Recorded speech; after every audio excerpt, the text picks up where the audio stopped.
কার্তিক মাস শ্রী বিষ্ণুর মাস। কার্তিক মাসের সংক্রান্তি তিথি অর্থাৎ আগামী শনিবার 30শে কার্তিক যদি আপনারা আপনাদের বাড়ির তুলসী গাছে এটি বেঁধে দিতে পারেন, তাহলে আপনার জীবনের সমস্ত রোগ জ্বালা যন্ত্রণা ও গৃহ অশান্তি দূর হবে। মা লক্ষ্মী এবং নারায়ণের আশীর্বাদে আপনার পরিবার ভরে উঠবে সুখ, শান্তি এবং সমৃদ্ধিতে। নমস্কার বন্ধুরা, আমি সুচরিতা সবাইকে স্বাগত জানাচ্ছি কিপ গ্রুমিং চ্যানেলে। বন্ধুরা, আশা করছি ঈশ্বরের আশীর্বাদে প্রত্যেকেই ভালো আছেন এবং সুস্থ আছেন। চলছে কার্তিক মাস। হিন্দু ধর্মাবলম্বীদের কাছে কার্তিক মাস বিশেষভাবেই গুরুত্বপূর্ণ, কারণ আমাদের বর্ষপঞ্জিকার সর্বশ্রেষ্ঠ মাস বলে গণ্য করা হয় কার্তিক মাসকে। কার্তিক মাসে দীপদান করলে সহস্র গুণ ফল লাভ করা যায় এবং দেহান্তে বৈকুণ্ঠ লোক লাভ করা যায়। কার্তিক মাসে ভগবান শ্রী নারায়ণের পুজো করলে জীবনে কোনো সমস্যা থাকে না। এর পাশাপাশি কার্তিক মাসে তুলসী গাছের পুজো করারও রীতি প্রচলিত আছে। মনে করা হয় কার্তিক মাসে নিয়মিত তুলসী গাছের পুজো করলে নারায়ণের আশীর্বাদে জীবনে কোনো দুঃখ সংকট থাকে না। আজকের পর্বে আমি আপনাদের সঙ্গে আলোচনা করব কার্তিক মাসের সংক্রান্তির দিন অর্থাৎ কার্তিক মাসের সর্বশেষ দিনে আপনারা তুলসী গাছে কোন বিশেষ জিনিসটি বেঁধে দেবেন। এর ফলে মা লক্ষ্মী অচলা হয়ে আপনার গৃহে অবস্থান করবেন।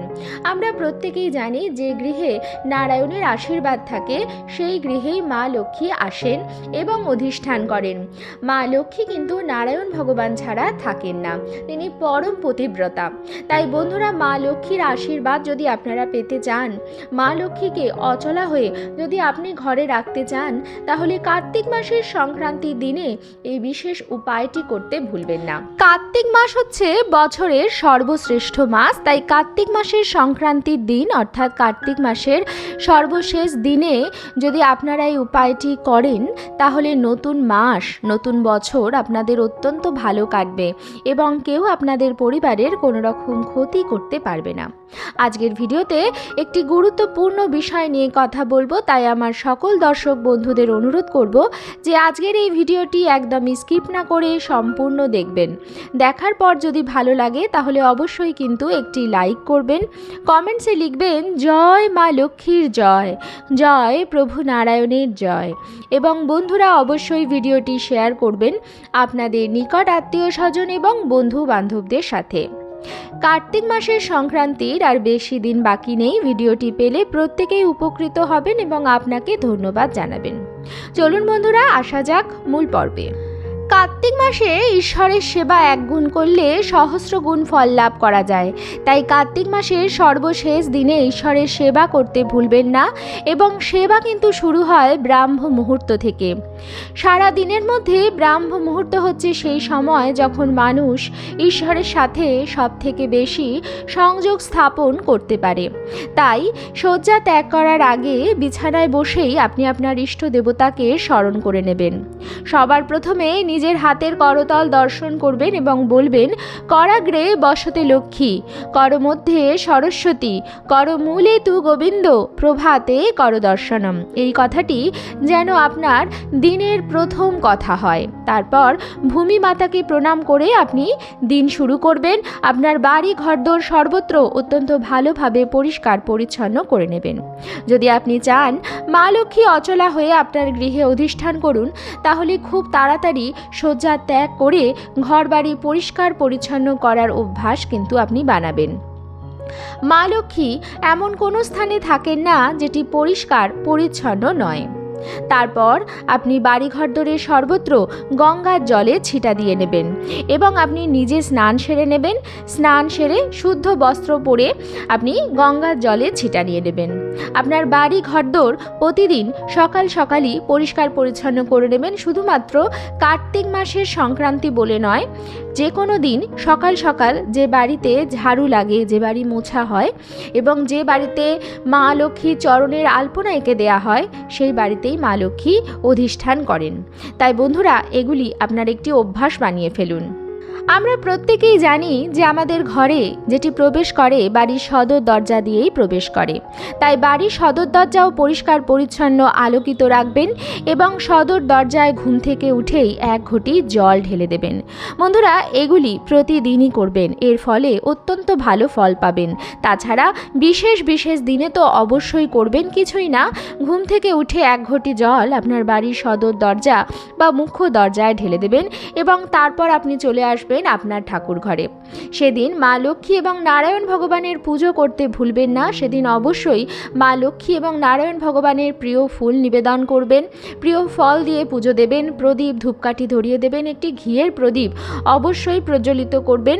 মা লক্ষ্মী এবং নারায়ণ ভগবানকে ঘিয়ের প্রদীপ জ্বালালে সংসারে যাবতীয় সমস্যার সমাধান হয়ে যায়। টানা 21 দিন আপনি ঘিয়ের মধ্যে সামান্য কর্পূর মিশিয়ে মা লক্ষ্মী এবং নারায়ণ ভগবানের পুজো করতে পারেন।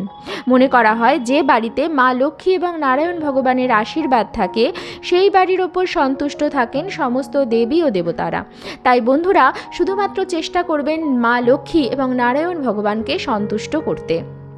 তার জন্য মা লক্ষ্মী এবং নারায়ণ ভগবানের প্রিয় ফুল, প্রিয় ফল এবং প্রিয় ভোগ অর্পণ করবেন এবং তুলসী মহারানীর বিশেষ সেবা করবেন। স্নান সেরে শুদ্ধ বস্ত্র পরে তারপরই তুলসী গাছে হাত দেবেন। কখনই বাসি বস্ত্রে কিন্তু তুলসী গাছে জল অর্পণ করবেন না।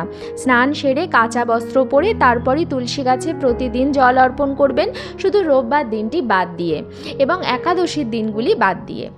আর তুলসী গাছে কখনোই আশপাশে নোংরা আবর্জনা রাখবেন না, এমন কোনো জিনিস রাখবেন না যা দিয়ে নেতিবাচক শক্তি বেরোয়। কারণ তুলসী গাছ বাতাবরণকে পরিশুদ্ধ করে। তুলসী গাছ দিয়ে যে বাতাস আমাদের গৃহে প্রবেশ করে সেটি শুদ্ধ ও পবিত্র হয়। ঘরের বাস্তু দোষ দূর করার জন্য তুলসী গাছ সুস্থ ও সজীব সতেজ থাকা অত্যন্ত জরুরি। যে বাড়িতে তুলসী গাছের সেবা নিয়মিত হয় সেই বাড়িতে কখনো রোগ আসতে পারে না। তাই বন্ধুরা, এদিন স্নান সেরে শুদ্ধ বস্ত্র পরে তুলসী গাছে জল অর্পণ করতে কিন্তু ভুলবেন না এবং তারপর ঠাকুর ঘরে এসে মা লক্ষ্মী নারায়ণ ভগবানের পুজো করে নেবেন। আপনার ঠাকুরের সিংহাসনে যা যা দেবী এবং দেবতা আছেন সকলের পুজো করে নেবেন।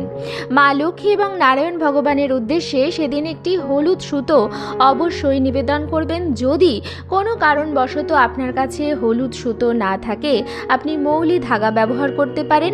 সেটিও যদি না থাকে আপনি সাদা রঙের সুতো নেবেন এবং সেটি হলুদ রং করে নেবেন।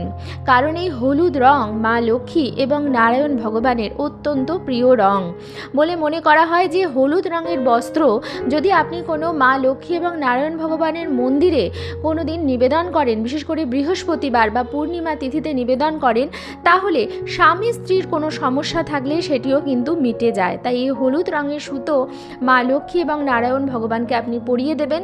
যদি আপনার পট থাকে আপনি সেখানেও পরিয়ে দিতে পারেন, যদি বিগ্রহ থাকে সেখানেও আপনি পরিয়ে দিতে পারেন। এবং এই সংক্রান্তি সারা দিন মা লক্ষ্মী এবং নারায়ণ ভগবানের কাছে এই হলুদ রঙের সুতোটি থাকবে। এরপর সন্ধেবেলার আগে অর্থাৎ সূর্যাস্তের আগে আপনি এই সুতোটি সেখান থেকে নেবেন। মা লক্ষ্মী এবং নারায়ণ ভগবানকে আপনার মনস্কামনা জানাবেন এবং তারপর সেই সুতোটি নিয়ে আপনি চলে আসবেন তুলসী তলায় এবং তুলসী গাছে সেই হলুদ সুতোটি আপনি বেঁধে দেবেন। তবে বাঁধার সময় একটি প্রদীপ এবং ধূপকাঠি অবশ্যই প্রজ্বলিত করবেন। সন্ধেবেলা তুলসী গাছে হাত দেওয়া উচিত নয়। তাই যদি এই কার্যটি করার সময় সন্ধেবেলা হয়ে যায় তাহলে তুলসী মহারানীর কাছে অনুমতি চেয়ে তারপরই আপনি তুলসী গাছে হাত দেবেন এবং তুলসী গাছের গোড়ায় সেই সুতোটি আপনি বেঁধে দেবেন এবং একটি মন্ত্র উচ্চারণ করবেন। মন্ত্রটি হচ্ছে শুভম করোতি কল্যাণম অর্ঘদান সম্পাদম শত্রুবদ্ধি বিনাশায় দীপজ্যোতি নমস্তুতে। এই মন্ত্রটি বলেই আপনি তুলসী গাছের গোড়ায় সেই হলুদ সুতোটি বেঁধে দেবেন। এতে মা লক্ষ্মী এবং নারায়ণ ভগবানের আশীর্বাদ আছে বন্ধুরা। এবং প্রতিদিন তুলসী গাছের সেবা করতে ভুলবেন না। স্নান সেরে আপনি ঠাকুর ঘরে ঢোকার আগেই তুলসী গাছে জল নিবেদন করবেন এবং তারপর অন্যান্য কাজ করবেন। তবে হ্যাঁ, অশুদ্ধ বস্ত্রে এবং স্নান না করে তুলসী গাছ আপনি স্পর্শও করবেন না এবং যে তুলসী গাছটি আপনি পুজো করেন সেখান থেকে তুলসী পাতা আপনি কখনোই ছিঁড়বেন না। তুলসী গাছের পাতার জন্য একটি আলাদা তুলসী গাছ আপনি রাখতে পারেন। মন্ত্রটির অর্থ হচ্ছে, মা তুলসী পরিবারের মঙ্গল করো, পরিবারের অশুভ শক্তির বিনাশ করো, পরিবারের শত্রুদের বিনাশ করো এবং এই দ্বীপের আলোয় পরিবারকে আলোকিত করো। বন্ধুরা, তুলসী গাছে এই সুতোটি থাকলে আপনার গৃহের সমস্ত বাস্তু দোষ দূর হবে এবং অর্থপ্রাপ্তির যোগ তৈরি হবে। তাই কার্তিক সংক্রান্তির দিনে এই সামান্য একটি উপায় করতে কিন্তু ভুলবেন না। আজকের পর্বটি আমি এখানেই শেষ করছি। আশা করছি আজকের ভিডিওটি আপনাদের ভালো লাগলো এবং একটু হলেও উপকারে লাগলো। ভিডিওটি ভালো লাগলে অবশ্যই কিন্তু লাইক, কমেন্টস এবং শেয়ার করবেন বন্ধুরা। আর যদি চ্যানেলে নতুন হন তাহলে অবশ্যই চ্যানেলটিকে সাবস্ক্রাইব করে আমার সাথে থাকবেন।